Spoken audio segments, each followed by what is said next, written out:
Helen here with Eyes on the Game, and I'm here at Mayweather Boxing Club being joined by Floyd Mayweather Sr. Always great to see you and catch up. Now, the most recent news, it was just announced that Hall of Fame boxing referee that has refereed a lot of your son's fights, Joe Cortez, he is now helping Conor prepare for Floyd. How do you feel about that? Well, I don't feel any kind of way about it because it ain't gonna make the difference. Joe Cortez is not gonna make the difference. So you know, tell you the truth that Joe Cortez is not about training nobody, and then I mean really to be honest, and when it comes to fight time, you know, he might know a few things that he can tell the guy, but overall, you know, you got to know boxing, man. You got to know boxing, and you can't know no few things. You got to know a lot of things. So.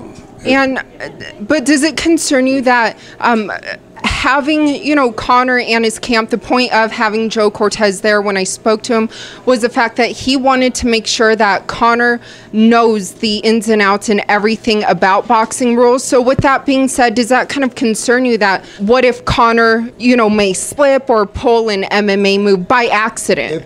I don't care if it's accident or not. If he accident, then he gonna have to be penalized for it. It's whether he do it or not. You know, it ain't correct if he didn't do it the way boxing is. And in boxing, all you have to do is keep his foot on the ground and box Floyd Mayweather Jr. That's all he had to do. Other than that, ain't no raising no foots, ain't no raising no knees, ain't no swiping no feet, ain't none of that stuff. It's either the boxing way or no way. Now, is there a reason why you guys haven't spoken to Joe in quite some time? Well, I don't have no problem with Joe. I like Joe.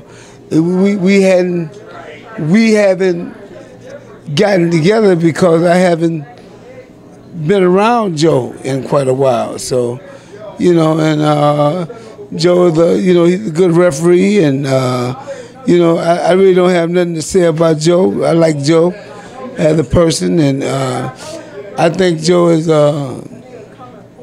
he's a good man. I mean, you know, but I think he needs to.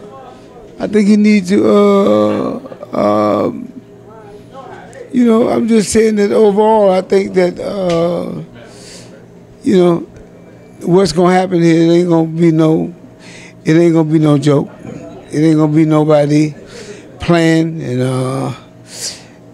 I'll be honest, I don't think that, you know, whatever it is, you know, we just have to see what happened and what tally off on this.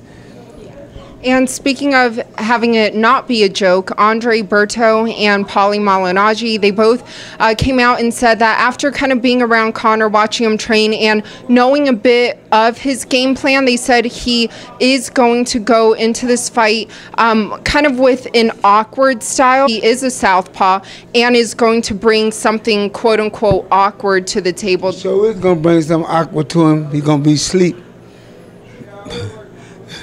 Pretty much. So you're not really concerned with what they're saying about Conor? No. They can say what they want to say. They can say what they want to say because, you know, matter of fact, what two guys you said something about that guy? Berto and Paulie Malignaggi. Those are two guys that Floyd beat their asses. Paul, that's what happened to him. Floyd beat the brains out of them. Now they don't know what in the hell to say. And lastly, it was reported there are rumors that Nate Diaz, the only man to recently beat Conor McGregor, he may walk Floyd out to the ring. Are there any truth behind that rumor? I don't really know nothing about that, but Floyd don't need nobody to walk him out the ring. Floyd don't need nobody but his family. people he had in his corner all the time. He don't need none of this stuff. So you haven't heard anything about that? I ain't heard nothing about it. Ain't trying to hear nothing about it. And overall, it'll be reckless anyway. So, you know, you need to do things. You need to do things with your family.